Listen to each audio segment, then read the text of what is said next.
Hai guys, selamat datang di channel Endesu. Fansi budak berjubah bisa merapat, karena di video kali ini kita akan membahas lanjutan cerita One Punch Man setelah God yang muncul di medan pertempuran dan mengambil kekuatan milik Homeless Emperor tanpa menyentuhnya. Lebih tepatnya kita akan mereview manga One Punch Man versi Murata chapter 154 yang bersumber dari website Read OPM atau forum Reddit. Dan buat kalian yang belum lihat review chapter sebelumnya, bisa klik link di pojok kanan atas video ini ya. Nah, di chapter 154 ini, King akhirnya mengeluarkan kekuatannya yang sesungguhnya dan menyerang para monster. Di sisi lain, Garou, sang pemburu pahlawan, kembali bergerak. Penasaran? Oke, langsung aja kita bahas. Let's go!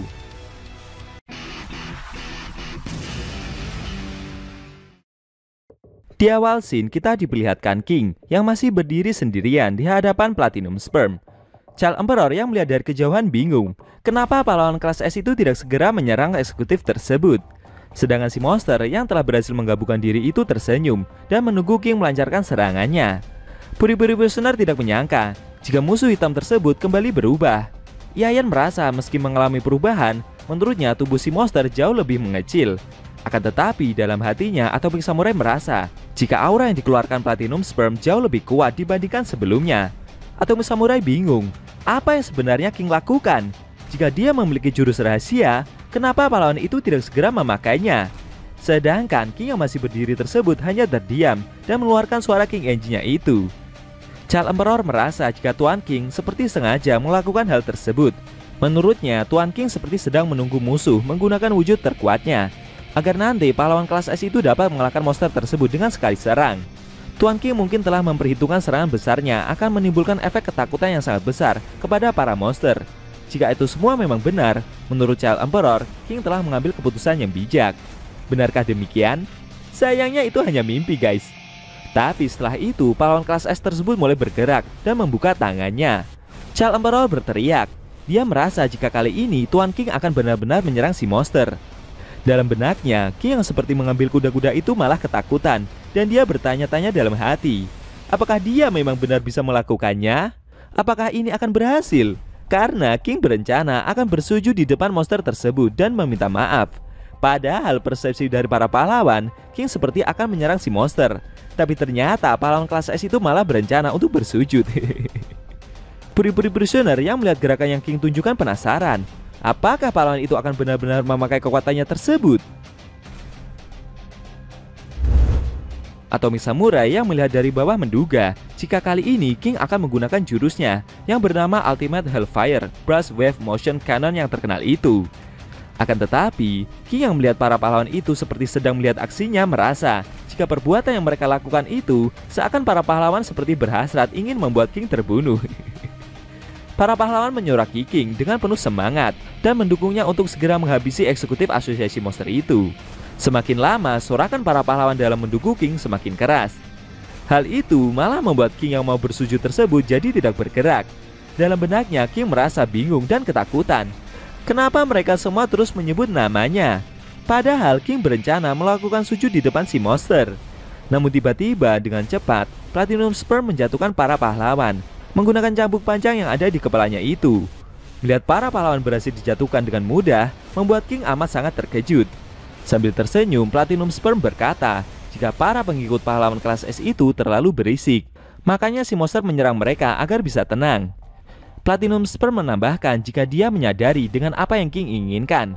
Untuk bisa melakukan duel 1 lawan 1 dengan gabungan 54 miliar Black Sperm, pahlawan kelas S tersebut ingin menunggu momen agar bisa melancarkan jurus pamungkasnya itu tanpa diketahui banyak orang. Platinum Sperm meminta King untuk menggunakan jurus pamungkasnya yang bernama Ultimate Hellfire Burst Wave Motion Cannon yang terkenal itu.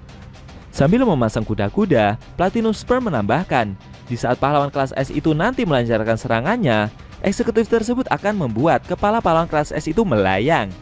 Sedangkan King yang masih kaku dan semakin berkeringat ketakutan itu berkata dalam hati, jika dia harus segera berlutut. Karena hanya itu saja yang sebenarnya bisa King lakukan untuk mengatasi momen genting yang sedang terjadi. Setelah itu, scene berpindah sebentar ke Father Ugly yang telah sampai di tempat Silverfang berada. Si monster yang berdiri di depan bank yang sedang pingsan itu tertawa. Menurut Father Ugly, kondisi dari Silverfang sungguh malang sekali. Dia juga tidak menyangka jika pahlawan kelas S itu telah dikalahkan oleh muridnya sendiri. Garo yang berada tidak jauh dari mereka masih seperti menggerutu kesakitan setelah menerima pukulan keras dari Bang dari pertempuran sebelumnya.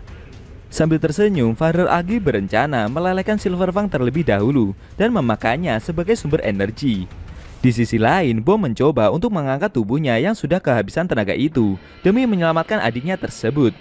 Sesaat, Bang yang pingsan itu seperti berkata kepada mantan muridnya tersebut, apakah dia masih ragu? Jika begitu, Bang meminta muridnya itu untuk mengikuti suara hatinya sendiri. Lalu Father Ugly menyerang Bang dengan pukulan kerasnya. Di saat bersamaan, Garo sadarkan diri. Dan secara mengejutkan, topeng di mata kirinya malah pecah. Seketika, pemburu pahlawan itu langsung berteriak sangat keras. Teriakan tersebut membuat Father Ugly yang sedang melancarkan pukulannya itu sesaat jadi berhenti. Dan secara mengejutkan, dia menyerang Father Ugly dengan tendangan bela dirinya. Saking kerasnya serangan itu sampai membuat dada si monster tertembus. Setelah itu, dengan cepat Garo bergerak menuju lokasi pertempuran di sebelahnya, di mana ada Platinum Sperm yang sedang berhadapan dengan King. Di saat yang bersamaan, King berteriak dan mengeluarkan jurus pamungkasnya yang bernama Ultimate Hellfire Blast Wave Motion Cannon itu. Tapi di dalam benaknya, pahlawan kelas S itu takut dan kebingungan. Dia meminta maaf karena dia cuma orang biasa yang berpura-pura jadi kuat saja. King berharap dan memohon agar setelah ini monster yang ada di hadapannya itu tidak membunuhnya. Saat itu pula, dengan kecepatan kilatnya, Garo menyerang Platinum Sperm dan membuatnya terhempas ke udara. Melihat ada pemburu pahlawan itu, seketika Evil Natural Water menyerang Garo dengan tembakan airnya. Namun Garo berhasil menahan serangan tersebut dengan pukulan bela dirinya, dan dia malah menyerang balik si monster dengan gerakan bela dirinya yang amat sangat cepat, sehingga membuat tubuh dari cairan tersebut langsung meledak. Serangan yang Garo lancarkan itu amat sangat cepat, bahkan kurang dari 1 detik. Di saat yang bersamaan, King juga berteriak dan bersandiwara seperti sedang mengeluarkan jurus pamungkasnya itu. Jadi jika dilihat oleh mata orang awam, King lah yang seperti telah mengalahkan para eksekutif tersebut. Serangan besar itu membuat area tersebut seperti mengalami ledakan super besar. Dari kejauhan, Metal Bat yang melihat hal itu merasa jika King telah melakukan tugasnya. Sedangkan King yang melihat efek ledakan tersebut amat sangat terkejut. Dia tidak menyangka dan seperti tidak percaya jika tubuhnya yang lemah itu ternyata bisa mengeluarkan jurus yang begitu hebat. Garo yang selesai menyerang para eksekutif asosiasi monster itu mendarat tidak jauh dari lokasi tersebut. Di sisi lain, Father Ugly yang dadanya berhasil ditembus oleh Garo barusan berteriak kesakitan. Si monster seperti tidak percaya jika tubuhnya yang diselimuti cairan pencerna itu bisa dilukai dengan sangat fatal. Bahkan Father Ugly seperti tidak bisa menutup lubang di dalam perutnya tersebut. Semakin lama dia seperti tidak bisa mempertahankan wujud monsternya itu. Dan tidak lama kemudian si monster akhirnya malah mati dengan tubuh yang seperti meleleh. Garo yang telah sadarkan diri itu teringat dan menyebut nama mantan gurunya tersebut. Sedangkan Bang yang masih tergeletak itu seperti meneteskan air mata. Tidak lama kemudian muncul bola hitam yang diselimuti cahaya yang keluar di sebelah pemburu pahlawan itu. Semakin lama bola hitam bercahaya itu semakin membesar. Dan secara mengejutkan, Saitama bersama Flashy Flash dan monster Manako keluar dari bola hitam tersebut. Garo yang melihat kedatangan mereka bertiga juga ikutan kaget. Sambil menggaruk kepalanya, si botak tidak menyangka jika mereka bertiga benar-benar bisa keluar dari dalam reruntuhan hanya dengan memasuki lubang besar yang Blast buat sebelumnya. Monster Manako yang berhasil keluar itu seperti pusing. Sedangkan Flashy Flash merasa kebingungan dengan lokasi mereka sekarang. Akhirnya Saitama muncul juga di medan pertempuran. Apa yang akan terjadi selanjutnya? Apakah pertempuran epik antara Saitama melawan Garo akan segera tersaji? Lalu bagaimana dengan Blast yang telah mengajak Saitama dan kawan-kawan keluar dari dalam reruntuhan sebelumnya? Kok dia seperti nggak nongol sendiri?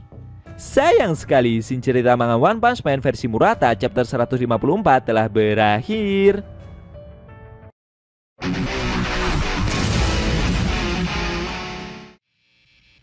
Oke guys, itu tadi review manga One Punch Man versi Murata chapter 154 yang ending scene-nya memperlihatkan Saitama bersama Flashy Flash dan monster Manako yang akhirnya sampai di medan pertempuran dengan diantar oleh Blast menggunakan jurus teleportasinya. Namun sayangnya Blast malah menghilang. Bagaimana menurut kamu? Jangan lupa tinggalkan komentar kalian ya. Kalau mau nonton review sebelum atau selanjutnya bisa klik link di deskripsi. Linknya udah Mimin taruh di sana kok. Buat kalian yang punya Instagram atau TikTok, jangan lupa follow sosmed Mimin juga ya guys. Oke? Tekan like kalau suka sama video ini dan dislike kalau nggak suka. Jika ada kata-kata dari Enkun yang kurang pas, Enkun mohon maaf. Dan sampai bertemu di video review manga One Punch Man versi Murata selanjutnya.